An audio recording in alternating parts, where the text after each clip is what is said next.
all into this one seamless experience, so it doesn't seem like a hassle anymore. Because people have, I think, 20 to 30 apps on their phone at any given point, and you don't want to download an extra banking app, an extra budgeting app, and if it's just for budgeting, you're probably never going to go in and actually check it. So companies that can integrate with existing apps and make that experience seamless, and it's going to be much more relevant experience of that stuff. Matthew, question from you. What is the best investment for students? Thank you for the question. I have two answers to that. First of all, something that parents can do nowadays is put their money to work a little bit better. So something as opposed to putting a student in a dormitory and money basically just being spent and it's gone. A trend that's gone on over the past few years is the parents will purchase a condominium for the students to stay in possibly going roommate and then be able to invest that way, and then their child would actually be happier in that setting as well. And then when it's over with, they can be able to take some cash out of that investment. That's something that I think doing things along those lines and having the parents or where the money's coming from being put that in the work. As far as a student is concerned, students really don't have a great deal of money for the most part. So really the best thing for them to do is find whatever free resources are out there, first of all. Take advantage of all of them. We're in the digital age right now. I spent some time one-on-one with some of the students in the other room, and just blowing my mind how quickly they were doing all these shortcut keys on the Mac and all that stuff that I used to do on Windows 95. So, at any rate, some of the things that students can do to invest in themselves is to look to formal career services where you can have somebody help you tailor your resume or help with social networking. Because I found that students are very articulate nowadays, they write very well, they just lack a little bit of direction and knowing how to word things properly.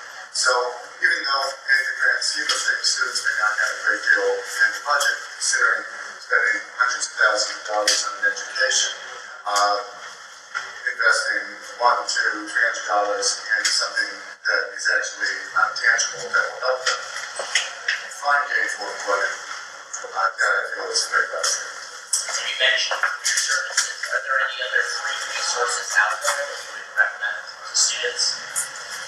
There are, but I find really the best way to find information is looking at the job postings themselves and then taking the words of the job posting and using it against the company. Basically, merely copying and pasting it so that it looks like the company based their job profile on your resume instead of in reverse. So you don't want to copy and paste your resume or your cover letters in each company?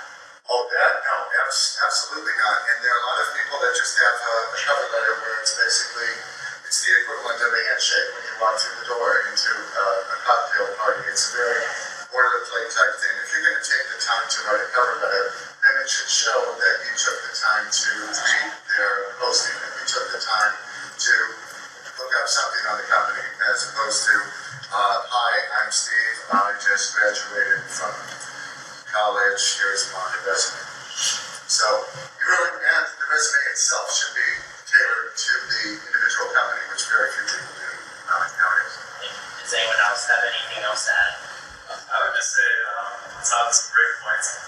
Social is huge now, so one benefit of being in college is that you have a very strong alumni network.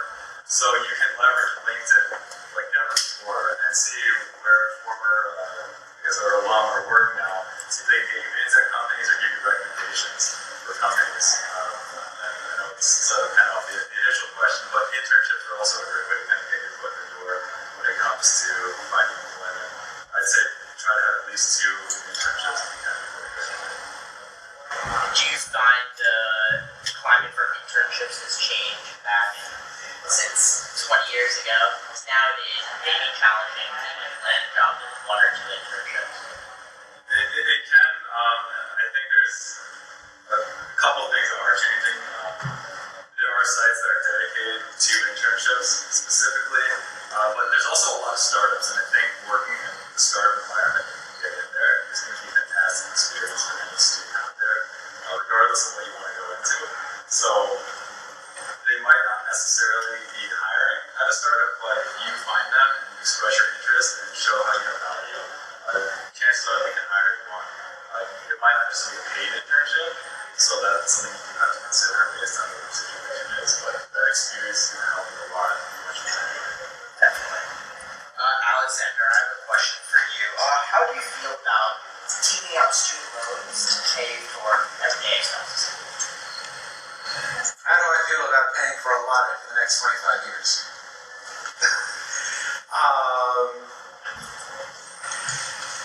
I think that getting student loans is a very risky decision. Depending on how much you owe, student loans can mean that you are making an average salary and living like a poor person. Student loans can mean that in order to live comfortably in your chosen city, you would actually need to be making enough that without student loans you could live quite luxuriously.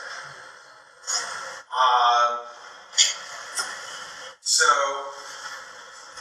at this point I would say be very, very careful about the idea of taking student loans at all. And certainly the thought of using student loans as what you're living on is a dangerous it's a dangerous worm to bite. It is letting, aside from, of course, the fact that it's letting the government support your life now instead of you supporting your life. It is committing yourself to what is potentially a very large expense for a large part of your life. So, the important thing is to reflect on, is that really going to be worth it? And what alternatives do you have? Including alternatives to a particular degree, including alternatives to doing that degree in the traditional time frame, including alternatives to some of the extracurriculars that you might want to do.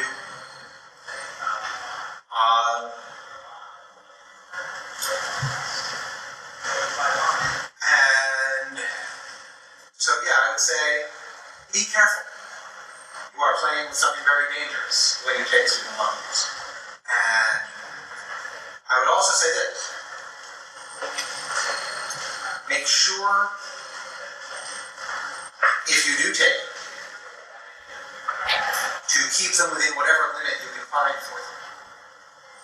If you can, for example, limit yourself to taking federal loans and not take any private loans on top of them. That has a number of advantages, aside, of course, from the federal special repayment plans. It means that you are keeping an artificial limit in place on how much you can borrow. And having a strict rule for yourself like that can help you keep your borrowing under control. Similarly, you can end up with informal student debt for credit cards. So, keep your credit limit low enough that it can serve your urgent needs without ever becoming a long-term debt. I would say, just remember that question. How do you feel about paying for your latte for 25 years? So what alternatives are out there for the everyday student who has considered taking out student loans but has gone against it to pay their everyday expenses while they're in college? Since I didn't take the advice that I'm giving. I'm not the great expert on that. I am the great expert on why you should do differently from what I do. But there are employment opportunities, there are opportunities to start a business instead of a club.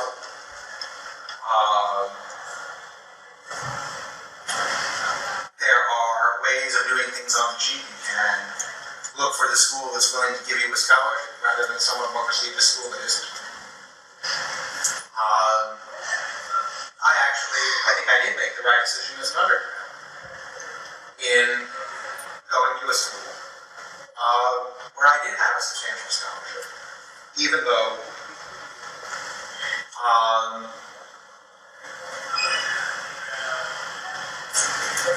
well, actually it was the best school for a number of reasons, but it would have been the best decision even if I had had an offer that would have required it.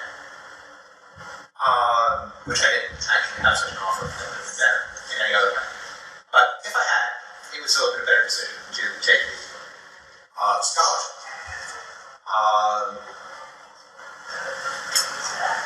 So, yeah, sorry I'm not being very articulate here, but again, think carefully about borrowing, look for opportunities to do something better. Does anyone else have anything else to add? I would just say that I think the majority of people are going to have to take out the student loans, whether you like it or not. But After? if you want to go to college, I think the majority of people in the U.S. right now are taking out loans, and that does take loans. Or it's different applications. later in life. But there are things you can do to minimize that. I mean, you can go to a community college and then transfer in, as kind of mentioned that before. But then if you are getting involved on campus, you can work for ResLife. If you're an RA, you can normally get free room and board. And I worked for the housing department for a couple of years, so I only know housing department specifically, but there are opportunities out there. After undergrad, if you go to grad school, you can become a graduate assistant. I did that and got my class paid for. So depending on what you want to do with your education, there are different opportunities out there. I personally found when I was an undergrad, scholarships were really hard to find because there's 20 million college students and there's not that many scholarships. So it's difficult to get them, but if you're just aware of what your long-term objectives are and understanding the implications that student loans have, you're going to be set up a lot better. Like you're going to be paying loans 10 plus years after you graduate college if you're taking out money to pay for your semester. One other thing I would suggest is, particularly if the issue is loans for graduate school, which is what my loans are, do think about whether there is a way you can make some money before going to graduate school.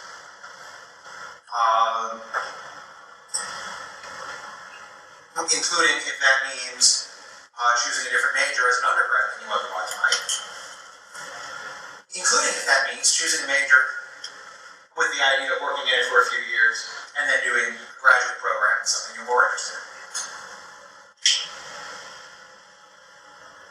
Anyone else have anything to add?